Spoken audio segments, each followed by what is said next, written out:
Hola, nosotros somos del Grupo 3 y en este video abordaremos una investigación sobre el caso Gasoducto Sur Peruano, presentado por Romina Aguirre, Gabriela Ticona, Grecia Oré, Piero Marinari, Betty Lacho. El caso Odebrecht representa un hito paradigmático de la corrupción transaccional contemporánea, siendo catalogado como el escándalo corporativo más grande de la historia de Latinoamérica. Según la revista de Ciencias Sociales Aposta, la constructora Norberto Odebrecht, una multinacional brasileña líder en el sector de la ingeniería y la edílica civil, con operaciones en 3 continentes y una vasta presencia global, basó su expansión no solo en un eficiente modelo de negocio, sino también en un sofisticado modelo de influencias.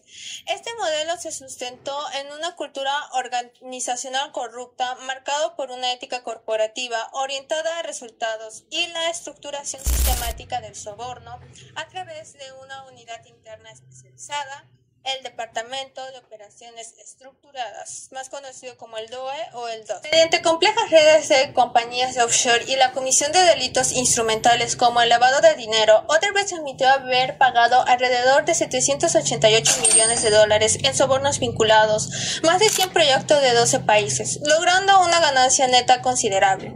Estas prácticas que demostraron un amplio conocimiento de las culturas políticas en los entornos nacionales, donde operaba, le permitieron ejercer una influencia indebida para las adjudicaciones de contratos públicos de Perú.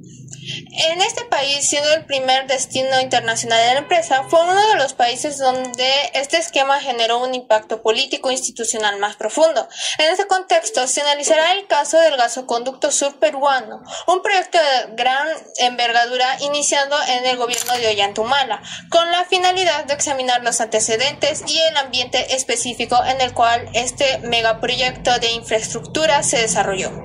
El origen del Gasoducto Sur Peruano se remonta al descubrimiento del gas de Camisea en la segunda mitad de la década de 1980, cuando la empresa Shell encontró un importante yacimiento en la selva del Cusco.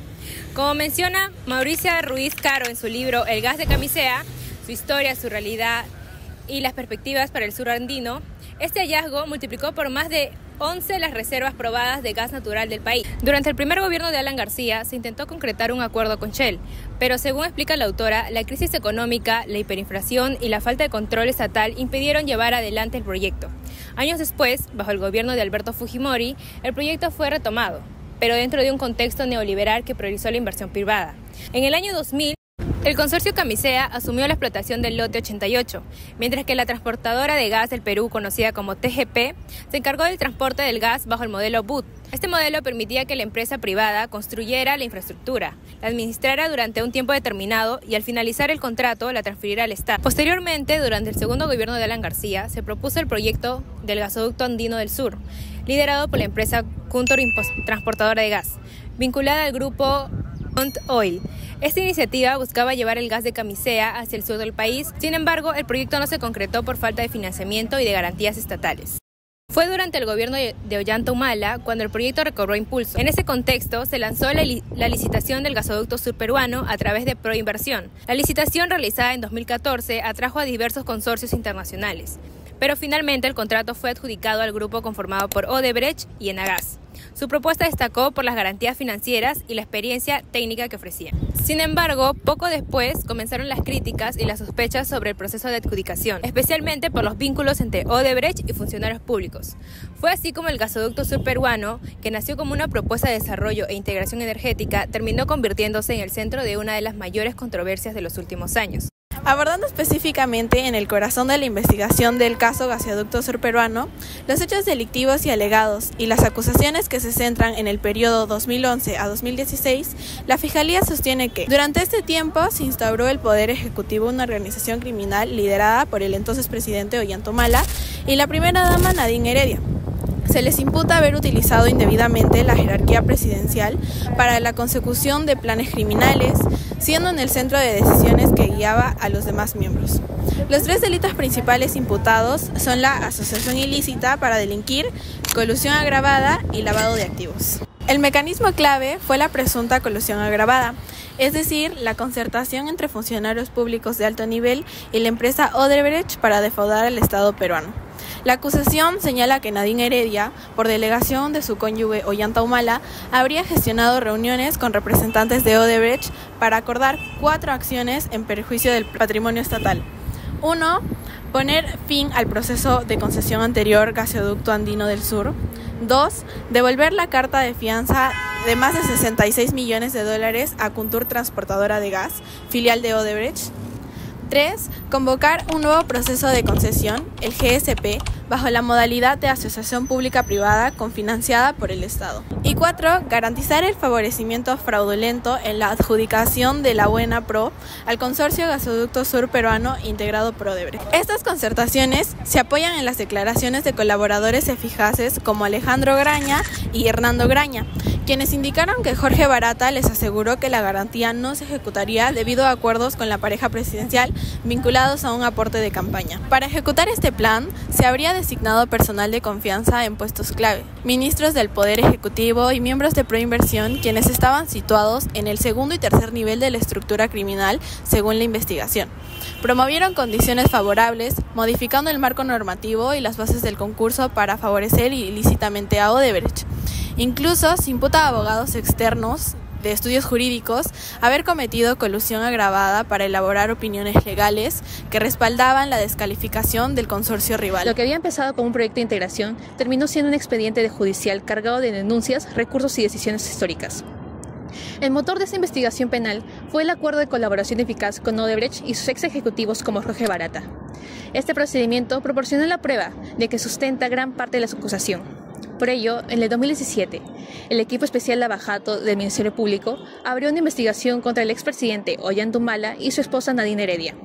Según el Observatorio Anticorrupción de la PUC, la Fiscalía los acusó de haber recibido financiamiento ilegal de la empresa brasileña Odebrecht para sus campañas políticas, a cambio de favorecer con contratos como el de Gasoducto Sur. La imputación inicial concluía delitos de lavado de activos y colusión agravada, y el proceso fue asumido como parte del gran caso Lavajato en Perú. En julio de 2017, el Poder Judicial ordenó 18 meses de prisión preventiva contra Humala y Heredia, alegando riesgo de fuga y obstaculización de la justicia. Esta decisión fue recibida con aplausos por algunos sectores y con críticas por otros. Un año después, en el 2018, el Tribunal Constitucional del Perú resolvió un habeas corpus a favor de la pareja. En el expediente 00502-2018-HC, el Tribunal Constitucional concluyó que la prisión preventiva carecía de una motivación sólida y violaba el principio de proporcionalidad. En palabras del fallo, ninguna medida restrictiva de libertad puede usarse como sanción anticipada. Luego, la Fiscalía formalizó la acusación penal por lavado de activos, colusión y asociación ilícita. Según el IDH-PUC, la teoría fiscal sostiene que se constituyó una red de poder político y empresarial que manipuló el proceso de concesión del gasoducto. Investigadores como Antaiwa y Guamán señalan que el contrato incluyó mecanismos de ingresos garantizados que pudieron generar incentivos económicos irregulares y afectar la transparencia del proyecto. Hasta el día de hoy, el proceso continúa en fase judicial y este caso evidencia la tensión entre la eficacia de la justicia y el respeto al debido proceso. El caso del gasoducto sur peruano no puede entenderse solo como un problema económico o legal. Desde el punto de vista social, se evidencia cómo la paralización del proyecto por los escándalos de corrupción afectó directamente a las comunidades andinas, como es el caso de La Convención, en Cusco, una zona marcada profundamente por la pobreza y el narcotráfico. El gasoducto se percibía como una oportunidad para generar empleo formal y desplazar economías ilegales. Sin embargo, al quedar inconcluso, el vacío económico y social dejó a la población expuesta nuevamente a la informalidad y al crimen organizado. En el plano de vista ambiental, los efectos fueron igualmente severos. La corrupción en proyectos extractivos genera un doble impacto ambiental: el daño físico por obras inconclusas y el debilitamiento institucional, que impide la supervisión ambiental. En el caso del gasoducto sur peruano, la paralización dejó cientos de kilómetros de terreno removido, maquinaria abandonada y ecosistemas alterados sin medidas de remediación. Los compromisos del estudio de impacto ambiental quedaron suspendidos, lo que comprometió los impactos ecológicos en el sur andino. En conclusión, el gasoducto sur que debía simbolizar la independencia energética y el desarrollo sostenible, terminó siendo una herida abierta en la memoria del sur andino. No solo se perdió una oportunidad de transformación económica, sino también la confianza de la ciudadanía en la posibilidad de un Estado honesto. Hoy los impactos del escándalo siguen vigentes: comunidades empobrecidas, tierras alteradas, obras abandonadas y una ciudadanía más cínica frente a la política.